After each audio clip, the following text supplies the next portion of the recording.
Bonjour, c'est AstroKiff, Julia Salomé pour Expert Review de Vanity Fair. Toi, t'es balance. Je me trompe? Pour moi, l'astrologie, c'est que du baratin. Non mais sérieux, tu sors qu'avec des personnes qui sont astrologiquement compatibles avec toi?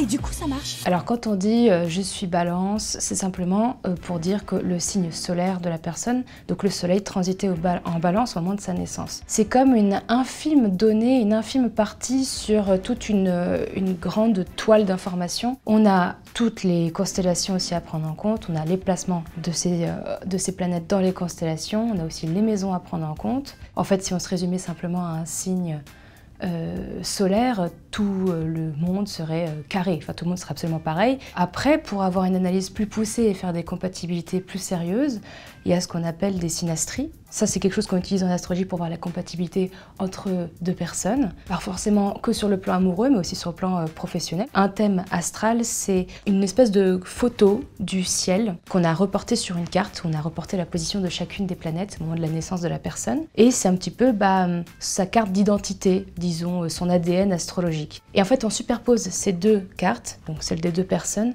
et on voit les angles intéressants que ça peut former. On peut un peu plus voir la complexité de la relation, où sont ses parts de faiblesse et ses parts un peu plus fortes. Mais en tout cas, avec simplement un signe astrologique, c'est presque risible de parler de compatibilité, pour toutes ces raisons-là, tout simplement. Vous n'êtes pas encore sorti. Le jeu parle mieux quand la consultante sort. Ah, vous voilà. Là, contrairement à l'extrait précédent, on n'est pas sur de l'astrologie, on n'est pas sur de la voyance, on n'est pas sur de la médiumnité, mais c'est, en tout cas, à première vue, de la cartomancie. Ça, c'est le grand jeu de Mademoiselle Lenormand. Je ne sais pas si on peut clairement appeler ça un tarot, dans la mesure où un tarot est composé de 78 cartes et a, on va dire, une structure bien précise, avec les arcanes majeurs et les arcanes mineurs. Techniquement, on pourrait peut-être plus appeler ça un oracle. On est un peu plus libre, en tout cas, sur la composition d'un oracle. Elle commence par lui demander si elle connaît le tarot. 3 pour le passé, 3 pour le présent, 3 pour l'avenir. Vous connaissez les tarots? Un peu comme ça. Le grand jeu de Mademoiselle Lenormand est un des jeux que je trouve en tout cas les plus complexes et les plus complets aussi en termes de composition. Et donc j'ai été très curieuse de voir comment la mise en scène allait être faite autour de tout ça, puisqu'on ne peut pas vraiment tricher. En fait, il est axé autour de la mythologie gréco-romaine. Il y a aussi les propriétés florales, il y a aussi de l'astrologie dedans, de la géomancie. Et c'est Marie-Anne Adélaïde Lenormand qui l'a créé. C'était une grande astrologue et aussi une cartomancienne qui a travaillé avec la famille royale, la période un petit peu Révolution française. Chacune, en tout cas, de ces cartes a des catégories qui sont bien précises et qui évoquent en tout cas un mythe. Et pour comprendre ce jeu, il faut connaître ces mythes, faire des liens avec l'astrologie. Donc bon, pour ça je disais, c'est un jeu qui est très complexe mais très intéressant. Donc on va voir un petit peu comment elle se débrouille avec. Voyons le passé. Vous avez eu un jeune amoureux. Il vous a influencé pour votre carrière ou appris votre métier. Quand on a eu des zooms sur les cartes, on a vu un petit peu plus leur composition. On a une illustration centrale, on a ensuite 3 petites illustrations en bas. Le jeu de Marianne Lenormand est un petit peu difficile à lire, puisqu'en fait, il se lise sur plusieurs plans et sur plusieurs étapes. Pour faire le lien entre les cartes les unes avec les autres, il faut faire la connexion avec les petites illustrations qui sont en bas, à gauche ou à droite, en fonction en fait, des réponses que l'on a. Donc là, on voit aussi un petit peu comment se passe une séance en réalité, parce que la première ligne évoque du coup le passé. C'est important pour la cartomancienne déjà dans un premier temps d'établir un rapport de confiance avec la personne qui vient la voir. Si on commence directement à parler du futur ou d'une situation à venir, la personne en face de nous n'a pas forcément de base sur lesquelles rebondir pour se reconnaître en fait dans ce qu'elle est en train de dire, la cartomancienne. Elle fait des affirmations qui sont en réalité un petit peu aussi des questions. Dans un premier temps, alors elle part de la première carte qui est une carte de la catégorie les événements imprévus. Elle parle du rapport entre un homme et la carrière de la personne, du fait qu'elle a été influencée. À vrai dire, avec cette carte-là, on n'a pas forcément la connaissance de s'il s'agit d'un homme qui a pris sa carrière, qui l'a influencé sur sa carrière, qu'elle a rencontré au travail. Du coup, elle pose un peu la question. Ensuite, elle fait le lien avec la carte suivante. Est-ce que votre mère était veuve? Non. Alors, vous avez près de vous une veuve qui vous tient compagnie. Donc elle lui demande si sa mère est veuve, elle lui répond non. Elle rebondit directement sur le fait qu'il y a une veuve qui, en quelque sorte, prend soin d'elle Et elle fait le lien avec la dernière carte, qui est la carte du taureau. Et ça évoque, dans ce cas-là, la portée matérielle sur la vie de la personne. Donc elle parle d'un déménagement, elle parle d'un confort de vie qui a changé. Alors pour faire ce lien-là, elle pointe à un moment donné la petite illustration de gauche, en bas à gauche sur la dernière carte, qui évoque la passivité en fait sur cette carte. Donc elle fait le lien entre la carte précédente d'une veuve qui donne conseil et puis sur la dernière carte, l'illustration de gauche, la passivité, le changement matériel dans une vie. Donc elle lui dit vous avez été influencé quelque part par une veuve qui vous a poussé à déménager, à aller ailleurs. Je ne sais pas si on arrive bien à voir le fil conducteur sur cette lecture. En tout cas moi je trouve ça très logique et très bien amené. Les cartes ont été exploitées dans leur plein potentiel. Jusque là pour moi c'est un 20 sur 20. Il vaudrait mieux le remplacer. Tirez une autre carte, parce que celle-là, c'est le consultant. C'est tout de même un homme qui s'occupe de vous en ce moment. Entre l'information que la carte donne et la vie de la personne, il y a un spectre qui est assez large et qui est difficile à centrer, donc c'est pour ça que c'est important d'échanger. Dans cette deuxième ligne, donc on a une première carte qui fait partie du grand œuvre, donc elle évoque tout ce qui est les aspects sentimentaux ou la créativité, l'art. Elle pointe à un moment donné la femme qui joue du piano, en tout cas sur la partie gauche de la première carte, et elle commence sur ce plan-là. Elle fait directement le lien avec la carte du consultant. Donc c'est assez rare en fait, que dans un tirage de Lenormand, on ait à la fois la carte du consultant et de la consultante qui ressort, donc c'est le cas dans ce tirage-là. On a le consultant qui est au milieu de la deuxième ligne, et puis la consultante qui est à la fin de la troisième ligne, donc ça on va en parler après parce que c'est très intéressant. Donc ça évoque en tout cas la présence d'un homme très importante dans ce tirage-là, et elle a besoin de l'identifier. Elle tire une carte supplémentaire sur la carte du consultant. Donc là, on va être sur un tout autre profil, puisqu'on a en fait, c'est Finet, le roi de Thrace, qui ressort sur cette carte. Donc il représente la sagesse, la connaissance, puisqu'il aide les argonautes qui sont à la conquête de la Toison d'Or à traverser les deux roches bleues. Elle évoque là un homme de sagesse, un homme de grande posture, un homme de conseil. Elle fait le lien avec la médecine très vite. Un homme sage et instruit, qui donne des avis judicieux. Je vois les forces du mal.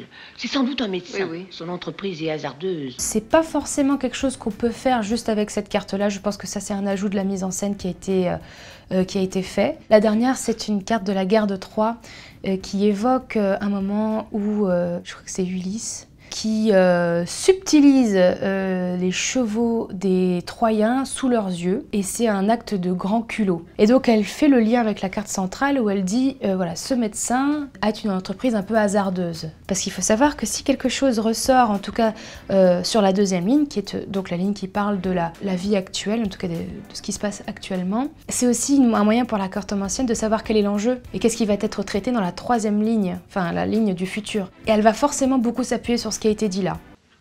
Et c'est vous qui êtes là. Et alors, pourquoi suis-je là?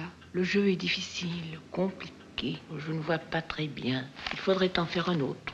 La première carte, c'est la carte des Gémeaux. Ça, c'est Castor et Pollux, qui sont deux jumeaux, donc fils de Jupiter. Il y a une malédiction qui leur plane dessus, c'est que Pollux est immortel et pas Castor. Ils savent qu'ils vont être séparés, ils le savent toute leur vie, et c'est quelque chose qui va leur tordre les tripes. Et à un moment donné, en effet, Pollux va perdre son jumeau, et puis il est condamné à une vie éternelle seul. Donc elle commence par parler de ça en disant « il n'y aura pas de mariage ». Après, on a les trois parcs qui représentent le destin dans la mythologie grecque. On a la première qui tire le fil, donc qui donne la naissance. On a la deuxième qui tord le fil, qui crée les événements de la vie.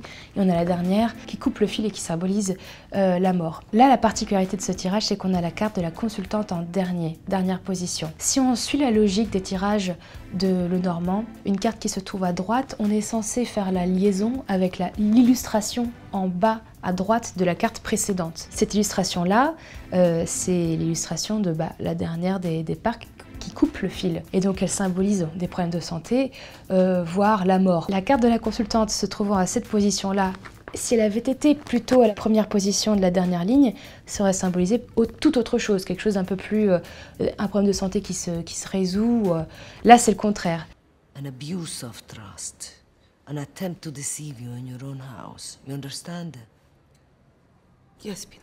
Jusque-là, on n'a pas vraiment énormément d'échanges entre elles. On n'a pas beaucoup d'idées sur quel est l'état d'esprit de la personne qui vient la consulter, mais on lit déjà par son langage corporel et puis par son attitude qu'elle est à fond, quoi. Puis elle est très intéressée, et puis on voit qu'elle y cherche vraiment des réponses. Et c'est pas forcément toujours comme ça qu'il faut prendre ce genre de session. Ça dépend un petit peu comment on l'envisage, mais par exemple les cartes, de manière générale, peu importe quel jeu on tire, c'est pas forcément pour faire de la divination. Il peut y avoir aussi un côté un peu plus développement personnel. Là vraiment elle veut des réponses. I feel a strong spiritual presence here. For 10 treehouse dollars, I'd feel it too. Parler à des personnes qui sont aussi jeunes et leur mettre des choses dans la tête, même si pour nous on est tout à fait professionnels, qu'on a fait notre analyse, ça va un petit peu trop les influencer, et quand on a cet âge-là, on n'est pas prêt à pouvoir faire la part des choses, à pouvoir faire la différence entre le libre arbitre, ce que je veux, ce qui va se passer, qu'est-ce que le destin, qu'est-ce que la vie, qu'est-ce que la mort, tout ce genre de choses. Donc déjà sur ce plan-là, c'était complètement, pour moi c'était assez choquant de voir une scène qui se passe comme ça. Donc après on a toute la mise en scène, on a la petite table comme ça, le petit tapis, les petits gouigouis, les petits bigoudis, machin. Elle a son petit truc en crochet, bon personnellement j'adore, mais ça c'est très personnel. On ne sait pas trop l'identifier, est-ce que c'est une cartomancienne, est-ce que c'est une médium, est-ce que c'est une voyante. Les petites filles lui disent, voilà, il y a un esprit qui va rentrer en contact avec nous. Elle répond, oui je sais. We've been contacted by a spirit. His name is Jonathan Sims. I know. On n'est plus sur de la cartomancie ou quoi, là on est censé être du coup sur de la médiumnité. Donc il s'agit de parler avec les personnes qui sont décédées. Elle utilise le tarot pour communiquer avec le ou les défunts, donc on ne sait pas, parce qu'au début elles disent un esprit peut parler avec nous. The spirits are here and yes, they want to talk to you. Et après elle commence en disant les esprits sont là, donc en fait on ne sait pas exactement de quoi elle parle, ils, elles, qui sont-ils, combien sont-ils, les esprits on ne sait pas. Et l'interprétation qu'elle a ensuite des cartes est extrêmement littérale, en tout cas dans la mise en scène. On a la carte de la mort qui apparaît, tout de suite, oh là là, la mort et tout. Bon, la mort dans le tarot, c'est pas une carte qui représente nécessairement la mort au sens propre du terme. Ça représente le début, la fin d'une phase. Et après, on a, je crois, le 10 d'épée qui tombe. Sur la carte, on a un homme qui est allongé au sol avec 10 épées plantées dans le dos. Elle dit, voilà, c'est comme ça qu'il est mort. Bon, c'est complètement absurde pour moi, sur un peu tous les plans, et ça discrédite complètement toute la profession. En même temps, ça existe. Il y en a, il y en a des comme ça. Don't look at that. Let me see it.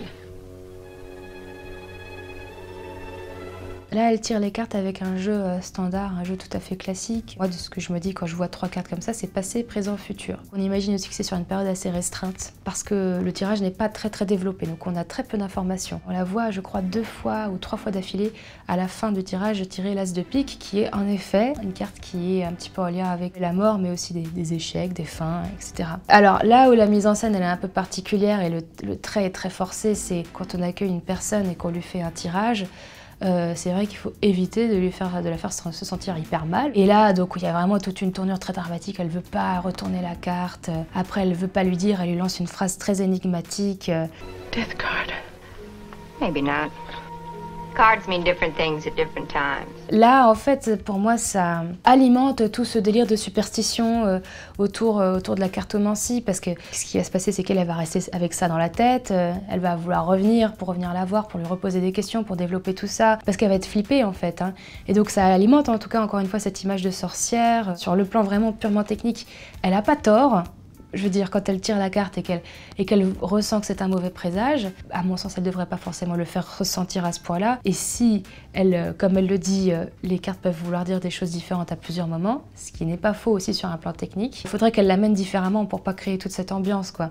Que ha salido para ti, Acuario, nada menos que la fortaleza, porque tú estás fuerte ahora, hein. Donc lui, il fait de l'astrologie, donc bon, alors là, du coup, on va parler d'horoscope et ce genre de choses. C'est pas impossible de faire des horoscopes, mais c'est, à mon sens, impossible de faire un horoscope généralisé, totalement correct. Pour la même raison que ce que je disais au début, si on se base uniquement sur un signe solaire, Gémeaux, Poissons, bidule, machin, on ne peut pas avoir toutes les informations correspondantes à la personne et avoir toutes les corrélations, les correspondances qui vont avec sa vie à elle.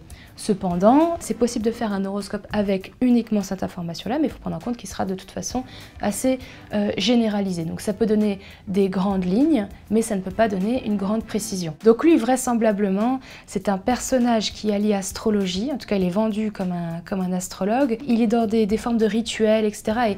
Et ça, c'est pas forcément des choses qui sont liées avec l'astrologie. Il faut savoir que l'astrologie, c'est ce qu'on appelle une pseudo-science, donc c'est l'analyse des transits planétaires. En fait, l'astrologie en soi, c'est un petit peu chiant, un petit peu compliqué, c'est un peu comme des maths, mais étant donné que ça a un pouvoir de prévision, c'est en tout cas énormément affilié avec tout ce qui est magie, cartomancie, voyance, médiumnité, bon, ça se mélange beaucoup. Donc lui, il incarne tout ça en fait, hein. Il a une figure presque religieuse et en même temps, je pense que ce mec fait ce qu'on lui demande de faire dans un sens aussi, parce qu'il est poisson, lui, donc il a beaucoup de placements en poisson comme ça, il a une Vénus en taureau, à un moment ils disent il est androgyne. He's very much his own incredible creation. He's an androgyne. Vénus en taureau, ce sont des placements où la féminité et la masculinité se mélangent un petit peu. La notion du beau et du corps sont très très importantes. Donc on voit qu'il a une identité esthétique très très forte qui vient de lui. Il a l'air aussi d'avoir une certaine sensibilité. On a vraiment mis tous ces traits-là au max chez lui et il en joue. Et il faut savoir que c'est aussi une période où toutes ces activités-là de divination étaient vraiment beaucoup en vogue. Pour moi, c'est un astrologue, mais c'est un performeur aussi, quoi. C'est comme ça que je le vois en tout cas.